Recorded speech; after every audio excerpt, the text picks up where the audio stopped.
जोड़ो यात्रा से आई आवाज। बीजेपी नहीं बदल पाई रिवाज, मंत्री भी नहीं बचा पाए पार्टी की लाज, जनता ने सौंपा कांग्रेस को ताज।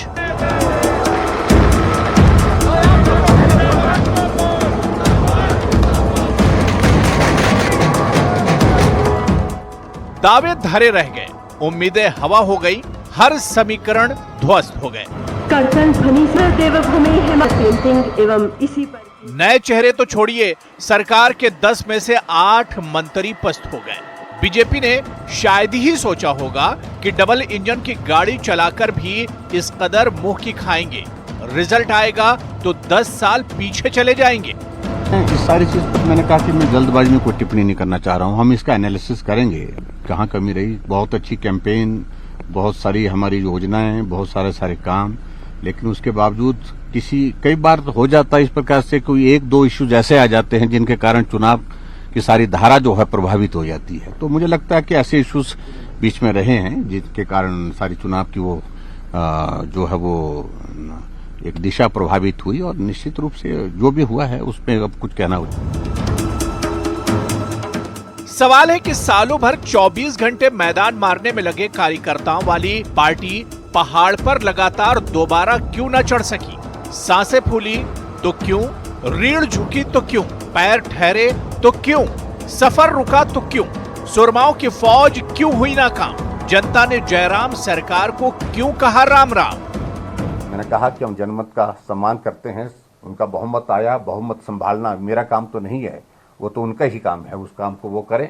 क्या आपको लगता है कि मैंने कहा कि देखिए, अगर वोट शेयर में देखेंगे 1%, देखिए बहुत कम अंतर से ये सारी चीजें जो है वो चुनाव को प्रभावित कर गई हैं, और इस सारी चीज के लिए हम जब सरकार ही रिवाज नहीं बदल पाई तो भला पार्टी का रिवाज क्यों बदले? रिवाज के मुताबिक पहले हार की समीक्षा होगी, फिर रिपोर्ट पेश होगी, जो कमियां पता चलेंगी उन्हें दुरुस्त किया जाएगा। लेकिन जानकार कहते हैं कि काश बीजेपी नेताओं ने कमियों को पहले पहचान लिया होता, कार्यकर्ताओं की पसंद के उम्मीदवार पर भरोसा जताया होता, सत्ता में रहते पब्लिक के मन की बातें सुनी होती, तो जनता ने उसी की सरकार चुनी होती। 11 विधायकों का टिकट काटकर नए उम्मीदवार उतारे थे। 11 में से 7 उम्मीदवार जीते और 4 हार गए। बीजेपी ने 2 मंत्रियों की सीटें बदल दी थी, दोनों हार गए। सरकार के कुल 10 मंत्री में से 8 चुनाव हार गए। एक मंत्री की जगह उनके बेटे को टिकट मिला था, वो भी हार गए।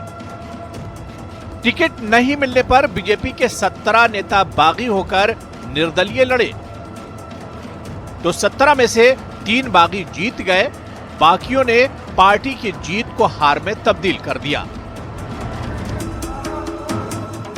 2017 के चुनाव में बीजेपी को 44 सीटें मिली थी, लेकिन इस बार 19 सीटों के नुकसान के साथ वो हिमाचल में 2012 से भी पीछे चली गई। 2012 में उसे 26 सीटें ही मिली थी और इस बार 25 पर ही सिमट गई। Bureau report, news 18 Himachal.